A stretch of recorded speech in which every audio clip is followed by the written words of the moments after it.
Hello, beloved. This is your sister Evangelist Marie, and this is our 179th day into our Bible reading in 365 days. May the Lord be blessed. I am so grateful to be in this journey with you. I know it's not easy, but we have to keep pressing on.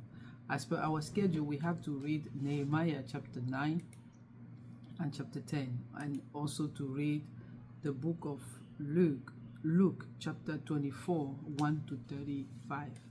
Let us dive into it. In Nehemiah chapter 9, it's about the confession of sin. So after they rebuild the wall of Jericho, the wall of Jerusalem, and also build the house of the Lord, now they found the book of the law and they were reading it. So they decided to go into fasting and prayer. And the first thing it was to confess all their sins. And this is Nehemiah 9 verse 5. This is what is written. And the Levite Jeshua, Kadmiah, Beni, Ashbania, Sherebiah, or all those names, stand up and bless the Lord your God forever and ever. Bless your glorious name, which is exalted above all blessing and praise. You alone are the Lord. You have made heaven, the heavens of heavens, with all their hosts, the earth and everything on it, the seas and all that is in them, and you preserve them all. The hosts of heaven worship you. Meaning, either on heaven, on earth, or under the earth, is God that have made them, no one else. So it's only God that have made them. So, and in verse 12, again they pray, forever you led them by day with a cloudy pillar, and by night with a pillar of fire, to give them light on the road which they should travel. So they were recounter the goodness that the Lord showed the children of Israel when he was taking them to the promised land. So they recounted all of that and their rebellion against God. And in chapter 10, after praying, and they sealed, and they wrote a covenant and they sealed it. And this was the name of people that sealed that covenant.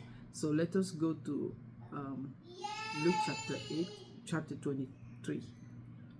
Chapter 23. So it's from 1 to 35.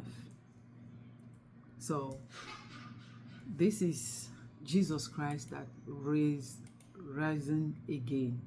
He is risen. He is no more in the tomb. Other prophets, other people that came, they are dead.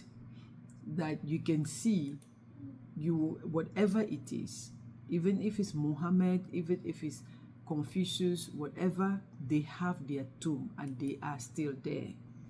But Jesus Christ is not more dead. He resurrected. He lived forever. So, and he appeared to people. He start with the women that went to the tomb to see him, and he was already up. And then the two people that were going back to Emmaus, and he appeared to them also. He appeared to them, and they couldn't even recognize him, but they were talking with him.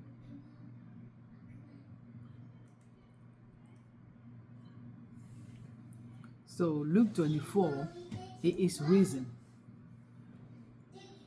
So everybody in the road of Emmaus, he was there. And then, because they couldn't recognize him, because they were focused on their problem, that they did not remember what Jesus Christ told them when he was still with them. because he said, it's true, I'm going to die, but the third day I will resurrect.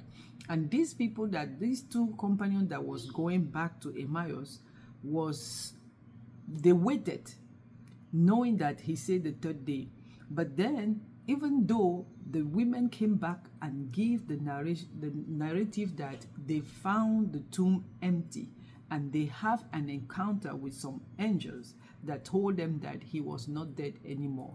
But they were kind of like a little bit, like lay back. They did not believe 100%.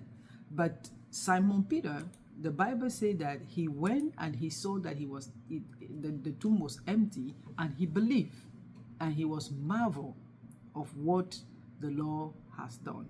So, but these people in the road of Emmaus, they were just lamenting, thinking that he was the one that will come and save them.